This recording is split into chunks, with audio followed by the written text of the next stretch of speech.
Assalamu alaikum. I'm Dr. Kiran Usman. I'm consultant obstetrician and gynecologist, infertility and IVF consultant, laparoscopic surgeon and cosmetic gynecologist. Today we will talk about a very important topic, that is anemia in pregnancy, यानी pregnancy में खून की कमी का होना।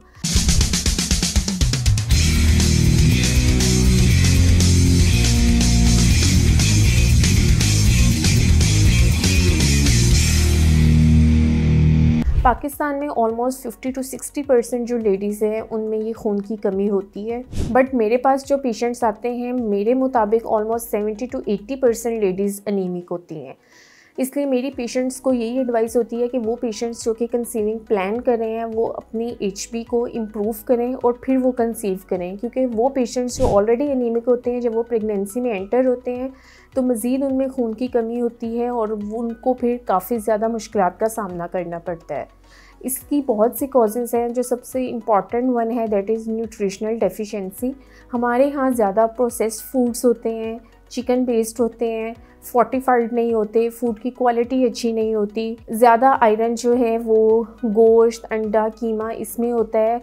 कुछ लोग इसको अफोर्ड नहीं कर पा रहे होते। कुछ लोगों के लाइक्स और डिसलाइक्स होते हैं कि मुझे गोश्त नहीं पसंद, मुझे सब्जियां नहीं पसंद, वरना ग्रीन लीफी वेजिटेबल्स जो हैं, दालें हैं, कुछ फ्रूट्स और वेजिटेबल्स में इसकी बहुत अच्छी मिकदार पाई जाती है। जो इसकी दूसरी वजूहात हैं उसमें ये है कि वो पेशेंट्स जिनको बहुत हैवी पीरियड्स होते हों या बार बार होते हों, किसी को बवासीर का मसला हो, अल्सर्स का मसला हो, गम ब्लीड्स का मसला हो, इन पेशेंट्स में अनीमिया होता है।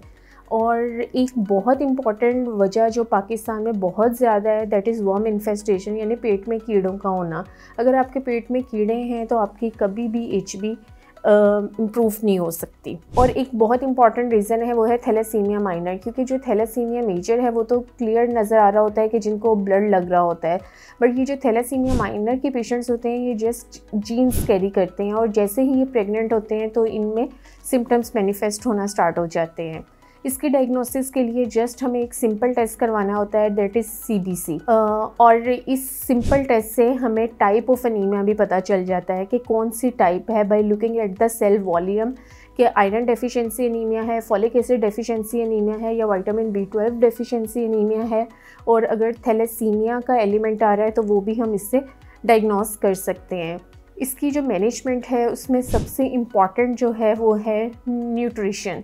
मतलब हमें वो चीज़ें लेनी हैं जो कि रिच इन आयरन हैं, जिसमें गोश्त, अंडा, कीमा, दालें, फ्रूट्स, ग्रीन लीफी वेजिटेबल्स, सेब, और सबसे ज़्यादा जो आयरन है वो मटन लीवर में है। अगर आप बकरे की कलेजी एक हफ्ते में 2 से 3 दफ़ा इस्तेमाल करते हैं तो आपकी HB बहुत जल्दी बिल्डअप हो जाती है। सेकेंड वन, इसमें मेडिसिन्स हैं that is in the form of oral medications, लेकिन उसके भी कुछ साइड इफ़ेक्ट्स होते हैं। कुछ पेशेंट्स को उससे कॉन्स्टिपेशन हो जाती है, डाइजेशन के प्रॉब्लम होते हैं, एब्डोमिनल पेन होता है।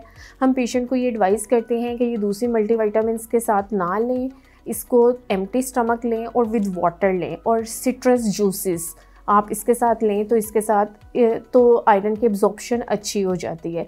बट वो पेशेंट्स जो इसके साइड इफ़ेक्ट्स फेस कर रहे होते हैं उनमें हम आयरन के इंजेक्शंस प्रेफर करते हैं। आयरन के इंजेक्शंस अमूमन सेफ़ होते हैं बट रिएक्शन का रिस्क होता है, इसलिए हम कहते हैं कि हमेशा डॉक्टर की एडवाइस से लगाएं और एक हॉस्पिटल सेटिंग में लगवाएं। लेकिन अगर किसी में बहुत ज़्यादा खून की कमी हो, उसकी HB 7 से कम हो, बेशक उसका प्रेगनेंसी का कोई भी मंथ हो, हम लोग उसमें ब्लड ट्रांसफ्यूजन को प्रेफर करते हैं। हम प्रेगनेंसी में जो CBC है ऑलमोस्ट 3 टाइम्स करवाते हैं, स्टार्ट में, सेंटर में और एंड में। एंड में हम लोगों का ये एम होता है कि हमारी HB 11 तक हो, क्योंकि नॉर्मल डिलीवरी हो या सेक्शन हो उसमें 500 से 1000 ml तक ब्लड लॉस होने का ख़तरा होता है। तो अगर हमारी HB ऑलरेडी कम होगी तो हमें सिम्टम्स ज़्यादा वर्स होंगे, उसमें हमें हेमरेज का रिस्क होगा और ब्लड ट्रांसफ्यूजन करना पड़ सकता है। इसलिए आप अपनी HB को इम्प्रूव करें, अपनी HB मिनिमम 11 तक रखें at the time of delivery, ताकि ब्लड लॉस से भी आपको हेमरेज का ज़्यादा ख़तरा ना हो। इससे आपको रिकवरी में भी हेल्प मिलेगी, बच्चे को भी आयरन डेफिशिएंसी नहीं होगी। और ये आयरन ब्रेस्ट फीडिंग मदर्स को भी लाजमी लेनी चाहिए, पोस्टपार्टम पीरियड में लेनी चाहिए, क्योंकि इससे आपकी रिकवरी रैपिड हो जाती है। So my advice to the patients is कि वो पेशेंट जो कंसीविंग प्लान कर रहे हैं वो अपनी HB को बिल्डअप करें, देन वो प्रेगनेंसी प्लान करें और जो प्रेग्नेंट लेडीज़ हैं वो अपनी डाइट को अच्छा रखें ताकि उनमें खून की कमी ना हो। और डॉक्टर्स अगर आपको कुछ अद्वियात प्रिस्क्राइब करते हैं तो वो आप डॉक्टर की हदायत के मुताबिक अपने टाइम पर लें। Thank you so much.